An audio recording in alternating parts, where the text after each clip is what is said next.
नमस्कार, स्वागत है आप दर्शकों का। आप देख रहे हैं न्यूज़ 18 का डिजिटल प्लेटफॉर्म। मैं हूं आपके साथ रजनी चौबे। सीपी राधाकृष्णन देश के 15वें उपराष्ट्रपति चुन लिए गए हैं। महाराष्ट्र के राज्यपाल रह चुके राधाकृष्णन ने मंगलवार को उपराष्ट्रपति चुनाव में शानदार जीत दर्ज की है। 68 साल के एनडीए उम्मीदवार ने कुल 452 प्रथम वरीयता वोट हासिल किए, जबकि विपक्ष के उम्मीदवार और सुप्रीम कोर्ट के रिटायर्ड जज की बी सुदर्शन रेड्डी को 300 वोटों पर संतोष करना पड़ा। राज्यसभा सचिवालय के अनुसार कुल 781 सांसद इस चुनावी प्रक्रिया का हिस्सा थे। इनमें से 767 सांसदों ने मतदान किया, 15 वोट अमान्य घोषित हुए और 14 सांसदों ने मतदान से परहेज किया। इसमें बीजू जनता दल के 7 सांसद, भारत राष्ट्र समिति के 4 सांसद, शिरोमणि अकाली दल के 1 सांसद और पंजाब के 2 निर्दलीय सांसद ने इस उपराष्ट्रपति चुनाव मतदान से बहिष्कार किया। उन्होंने इससे दूरी बनाई।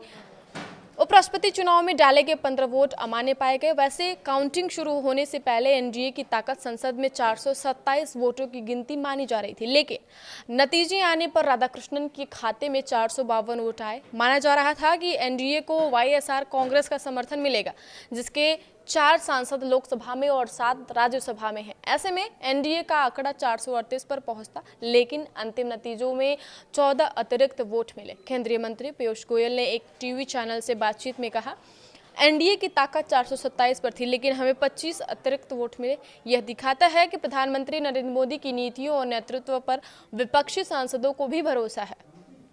बीजेपी के मुख्य सचेतक संजय जायसवाल ने दावा किया कि लगभग 40 विपक्षी सांसदों ने एनडीए उम्मीदवार का समर्थन किया है। उन्होंने कहा, हम उन सभी सांसदों का भी आभार व्यक्त करते हैं जिन्होंने अपनी अंतरात्मा की आवाज सुनी और राधाकृष्णन को वोट दिया। बीजेपी नेताओं का कहना है कि झारखंड और महाराष्ट्र समेत कई राज्यों से विपक्षी सांसदों ने राधाकृष्णन के पक्ष में मतदान किया। एनडीए की वोट से दावा किया गया है कि विपक्षी खेमे में सेंधमारी के चलते यह अतिरिक्त समर्थन मिला। हालांकि आम आदमी पार्टी और शिवसेना उद्धव बालासाहब ठाकरे ने इन आरोपों से साफ साफ इनकार कर दिया है। एनडीए की जीत विपक्ष के लिए बहुत बड़ा झटका मानी जा रही है, क्योंकि इंडिया गठबंधन बार बार अपनी एकजुटता पर जोर देता रहा है, लेकिन उपराष्ट्रपति चुनाव के नतीजों ने उसकी कमजोरियों को उजागर कर दिया। उपराष्ट्रपति चुनाव में जीत के बाद ही राधाकृष्णन का इस पद पर जगदीप धनखड़ के उत्तराधिकारी बनेंगे। धनखड़ ने राधाकृष्णन को जीत की बधाई दी है।